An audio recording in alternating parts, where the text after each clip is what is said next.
आप सभी के बीच में ओपीएस का मुद्दा इस समय हाईलाइट है। मुद्दा ये है कि ओल्ड पेंशन स्कीम जो है देश के अर्धसैनिक बल पे लागू होता है, एनपीएस लागू नहीं होता है। क्यों लागू नहीं होता है? वो कोर्ट में मामला विचाराधीन है। मामला दिल्ली हाई कोर्ट से जीतने के बाद 20 वीक बाद सरकार सुप्रीम कोर्ट गई थी और सुप्रीम कोर्ट में जो है उसकी सुनवाई चल रही है। 2 सुनवाई ऑलरेडी 3 हो चुकी है और चौथी सुनवाई आपको सुप्रीम कोर्ट में 5 अगस्त को है।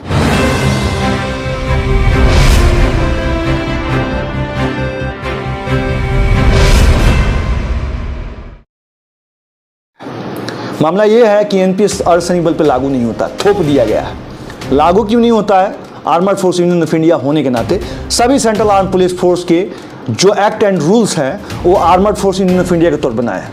जवानों को सजा दी जाती है armoured force union of India के तौर पे, जवानों को डिसमिस फ्रॉम सर्विस किया जाता है, जवानों के तमाम चीज़ें की जाती है armoured force union of India करके। लेकिन वेतन भत्ता सीसीए कंडक्ट रूल पे चलता है तथा सीसीए कंडक्ट रूल के चलते एनपीएस लागू है। एनपीएस से जवानों की कोई अंशदान योजना, जो अंशदान योजना के माध्यम से जो अपना जीवन का अंशदान में जीपीएफ अकाउंट में जो पैसा चाहते हैं तो दे सकते हैं, जीपीएफ अकाउंट में डाल सकते हैं, उस पर 1.5 लाख का छूट है, वो डाल नहीं सकते हैं। एनपीएस में कोई ऐसी फैसिलिटी नहीं है। आप जितना शेयर मार्केट का आपका पैसा होगा उसके शेयर मार्केट अकॉर्डिंग टू आपको बेनिफिट मिलेगा, नहीं मिलेगा।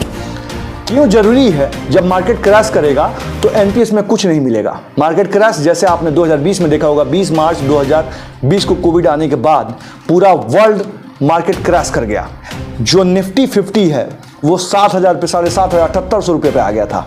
तो आप समझ सकते हैं जब क्रैश हुआ तो पूरा वर्ल्ड क्रैश हुआ। ऐसे ही मामले 2 बार हो चुके हैं, 3 बार हो चुके हैं। हर्षद मेहता के केस में हुआ है, उसके बाद सत्यम घोटाला में हुआ है और आपको जो है कोविड के काल में हम देख चुके हैं। ये पुरानी बातें नहीं है, नई बातें है जो अभी वर्तमान में कुछ दिन पहले बीता हुआ है।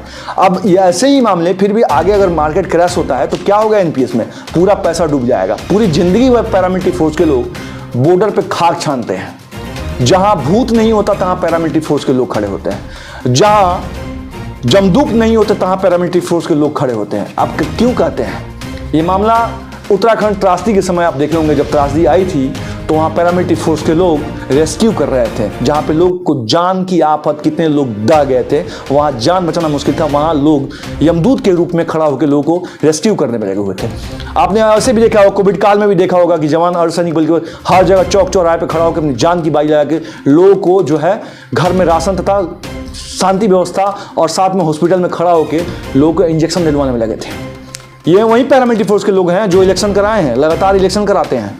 पूरे देश में इलेक्शन होता है तो पैरामिलिट्री फोर्स कराती है। यही लोग हैं जो दिल्ली का आरओपी करती हैं, रोड पे जो है रोड पेट्रोलिंग पार्टी के रूप में काम करती है। दिल्ली में तो करती है, जम्मू कश्मीर में करती है, दंतेवाड़ा सुकमा में खाक छानती है, आतंकवादियों और माओवादियों से लोहा लेती है, बॉर्डर्स की चौकसी करती है। लेकिन उस पर एनपीएस लागू नहीं होता, फिर भी थोप दिया गया। उस पर डुअल तरीके से जो चल रहा है, वेतन भत्ता सीसीए कंडक्ट रूल के आधार पर नौकरी आर्मर्ड फोर्स यूनियन पर, किसको माना जाए? ब्रिटिश काल से चलने वाले armoured force union of India शब्द कह के तनख्वाह जो है सीसीए कंडक्ट रूल में दिया जाता है। क्या कितनी बड़ी त्रुटियां, ये सब होने वाले, करने वाला कौन है? किस किस जो है वेतन आयोग में ऐसे ऐसे त्रुटियां देखने को मिला। 4th पे कमीशन से तमाम चीजें गुल हो गई थी। ये मामला सुप्रीम कोर्ट में है, लगातार केस किया जाएगा। अब ये छोटा मामला नहीं है, इसका अनुसंधान करके आदरणीय प्रधानमंत्री जी के पास रिपोर्ट तैयार मैं कर रहा हूँ। ये रिपोर्ट बहुत जल्दी प्रधानमंत्री कार्यालय तक पहुंचेगा। ये तमाम report armoured force union of India के जितने सभी के एक्ट एंड रूल हैं उसको उठा के संविधान के दायरे में रहते हुए तमाम चीज़ों को तैयार करके प्रधानमंत्री कार्यालय तक और आदरणीय गृह मंत्री अमित शाह जी तक पहुंचाने का काम किया जाएगा। संशोधन के लिए फाइनेंस मिनिस्ट्री को दिया जाएगा। इसमें जितनी भी त्रुटियां हैं उसको जो है पूरी जगह हाईलाइट किया जाएगा और ये तमाम चीज़ें बाय प्रॉपर चैनल किया जाएगा। समय आने पे वो तमाम चीज़ें मैं कर रहा हूँ, लगातार शुरू ये बहुत दिन से कर रहा हूँ, लेकिन अभी पेज इतना ही हुआ है, इतना बाकी है। क्योंकि एक किताब की तरह पूरे A to Z जैसे 7th पे कमीशन लिखा गया, वैसे ही commission central arm police force के त्रुटियों को तथा अन्य जगहों को इम्प्लीमेंट करने की जरूरत क्यों पड़ रही है ये मैं बताता हूँ। 734 लोग आत्महत्या किए हैं 5 साल में। उसके पिछले का रिकॉर्ड आप उठाइएगा तो आप दंग रह जाइएगा। 5 साल में 56,100 50,156 जवान छोड़ के नौकरी गए हैं।